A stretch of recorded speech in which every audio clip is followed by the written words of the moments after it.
there is something deeply uncomfortable happening right now. Across Canada, the United States, Australia, the United Kingdom, and several other countries, a very specific group of people has become a target: Indians. And the hostility is no longer just whispers online. It is physical attacks, it's landlords putting no Indian signs on rental listings, it is politicians pointing fingers, and it is hate crimes going up by over 100% in some countries within just a few years. So, what is actually going on? Let me be very clear from the start. This is not a simple story. And anyone who gives you a simple answer is either lying to you or hasn't thought about it hard enough. Let's start with scale of what we're dealing with. India has the world's largest diaspora. Right now, over 35 million people of Indian origin live outside India. Every single year, another 2.5 million Indians move abroad. In Canada, people of Indian origin now make up nearly 30% of all new permanent residents. In the United States, 71% of all H-1B skilled worker visas go to Indian nationals. In Australia, Indians have become the single largest foreign born community in the country. Now, here is the thing about being this visible in this many places. All at once, you become impossible to ignore. And when people are already feeling economically anxious, culturally unsettled, and politically manipulated, the most visible group nearby becomes the easiest target. That is the engine behind almost everything we're about to talk about. Let's go back in time for a moment because this did not start in 2023. Anti Indian sentiment has a documented history going back to the 1700s when British colonial powers needed a way to justify their rule over a highly civilized, ancient, and sophisticated society. Writers and administrators of that era began producing texts arguing that Indians were morally inferior, spiritually backwards, and culturally depraved. This was not based on evidence, it was an ideology built to make exploitation feel acceptable. These ideas did not simply disappear when colonialism ended. They settled into culture, into literature, into media, into the unconscious assumptions people carry about who is civilized and who is not.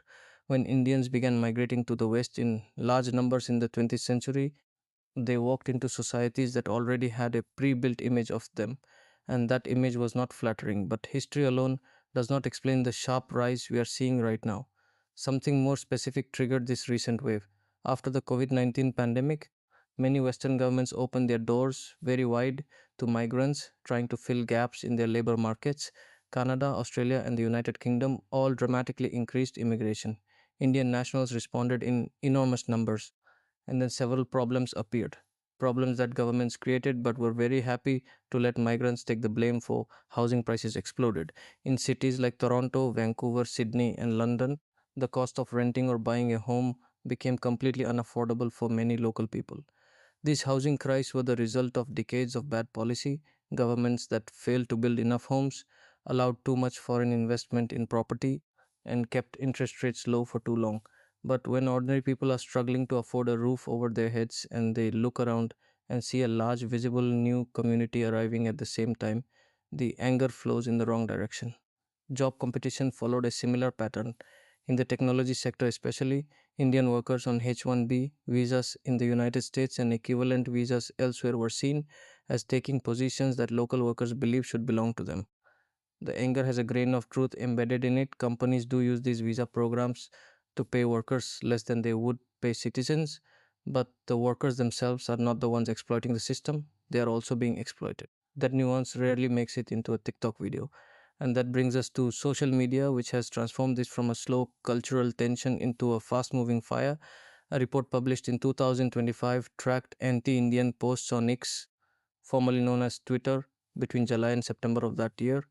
Those posts received nearly 190 million views in just 3 months. One incident, a truck crash in Florida involving a Sikh driver, generated nearly 95 million views of anti Indian content within days.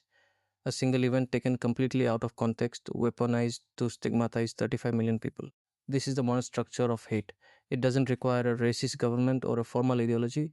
It just requires an algorithm that rewards anger, a community of people who already feel threatened, and a convenient face to put on that threat.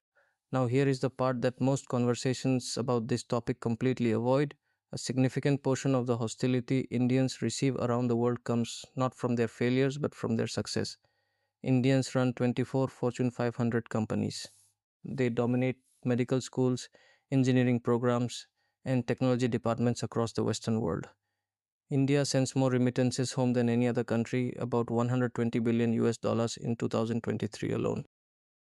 Indian students pay enormous fees that literally keep several universities in Canada and Australia financially alive. When a group is this successful this quickly in this many places, it creates resentment, not sympathy, not admiration, resentment. People who feel they are falling behind economically do not look at a successful immigrant community and think good for them. They think at my expense. That feeling is often wrong as a factual matter, but it is very real as a human experience. And politicians know how to harvest it. Far right movements across the English speaking world have explicitly incorporated anti Indian rhetoric into their platforms. In Canada, groups have called the rapid growth of the Indian diaspora a replacement. In Australia, protest movements have compared Indian immigration to a takeover. In the United States, commentary around Indian tech workers became a flashpoint during debates over artificial intelligence policy and government efficiency programs in 2024 and 2025. These movements benefit enormously from keeping the hostility alive. Anger drives donations, outrage drives votes, a scapegoat keeps people from looking at the actual source of their problems, which is usually not a group of immigrants. It is a set of economic and political choices made by people with far more power than any migrant. There is also something happening that is harder to say but needs to be said. Not all of the friction comes from outside.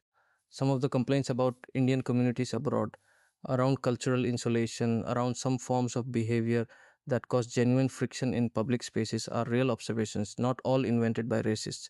The honest answer is that integration is difficult. It is difficult for any community.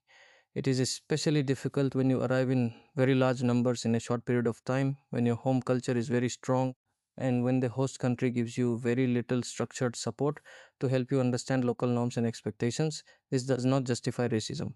It does not justify violence.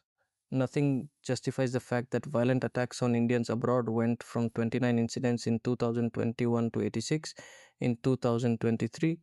But pretending that every piece of friction is purely the fault of the host society is also not honest. Honest requires looking at both sides. So, who benefits from none of this getting resolved? Politicians who need a scapegoat every election cycle, social media platforms that make more money the angrier their users are, private colleges that recruited Indian students on false promises and now face no consequences, real estate investors who want the public to blame migrants for housing costs rather than investment policies. These are the people and systems with the most to gain from keeping the hate going. The Indian student sleeping in a basement apartment in Brampton, Ontario is not the problem, but he is an incredibly convenient symbol of one. What would actually need to change for this to get better? Governments would need to fix their housing policies and take responsibility for economic inequality instead of pointing at migrants. Social media platforms would need to be held accountable for the spread of hate content.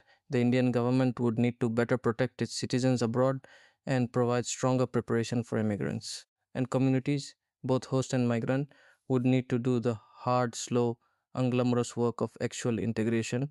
None of that is happening fast enough. And in the meantime, real people are being hurt. Here is what you need to take away from all of this. The hatred directed at Indians around the world is not random, it is not irrational. It follows a very old and very recognizable pattern. A large, successful, visible group arrives during a period of economic stress and becomes the face of problems that powerful people created. This has happened to Jewish communities in Europe, to Chinese communities in Southeast Asia, to Irish communities in America. The group changes, the mechanism stays exactly the same. Understanding that mechanism is not the same as accepting it. Knowing why hate works the way it does is the first step to making sure it works less.